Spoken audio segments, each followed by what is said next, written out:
महिलेच्या नावे घर खरेदी करा, मुद्रांक शुल्कात सवलत मिळवा। जाणून घ्या सविस्तर। जर तुम्हाला रिअल इस्टेटमधील व्यवहाराबद्दल संपूर्ण माहिती हवी असेल तर आमच्या चॅनलला सबस्क्राईब करा आणि नवनवीन व्हिडिओ अपडेट्स मिळवा।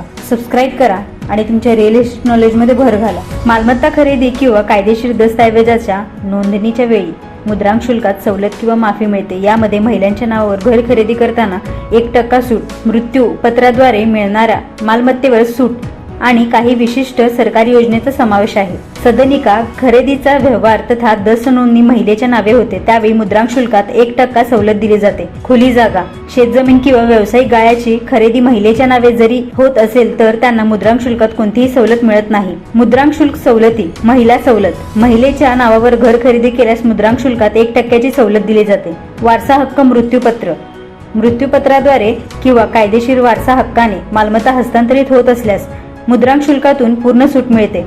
शेतकरी योजना, सलोखा योजना आणि ठराविक शेतजमीन व्यवहारासाठी शासन वेळोवेळी विशेष सवलत जाहीर करते। सर्वसाधारण मुद्रांक शुल्क दर महाराष्ट्र, महानगरपालिका क्षेत्र 6%, नगर परिषद क्षेत्र 4%, ग्रामपंचायत क्षेत्र 3%।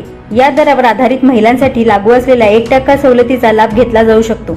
आयकर सवलत, प्राप्ती कर कायद्याच्या कलम 80C अंतर्गत मालमत्ता खरेदीच्या वेळी भरलेल्या मुद्रांक शुल्कावर आणि नोंदणी शुल्कावर 1.5 लाख रुपयापर्यंत कर वजावट मिळवता येते। मुद्रांक शुल्क परतावा, जर तुमच्या मालमत्ता खरेदीचा करार रद्द झाला किंवा स्टॅम्प पेपरवर काही चूक झाली तर तुम्ही भरलेल्या शुल्काचा परतावा मिळवण्यासाठी दावा करू शकता। महिलेच्या नावावर घर घेण्यासाठी पुरुषांचाच पुढाकार, राज्यात सदनिकाचा खरेदी व्यवहार करताना दस्त नोंदणीवर 60% मुद्रांक शुल्क आकारले जाते। एकल महिलेच्या नावे सदनिका खरेदी केल्यास 1% सवलत मिळत असल्याने 6% मुद्रांक शुल्क भरावे लागते।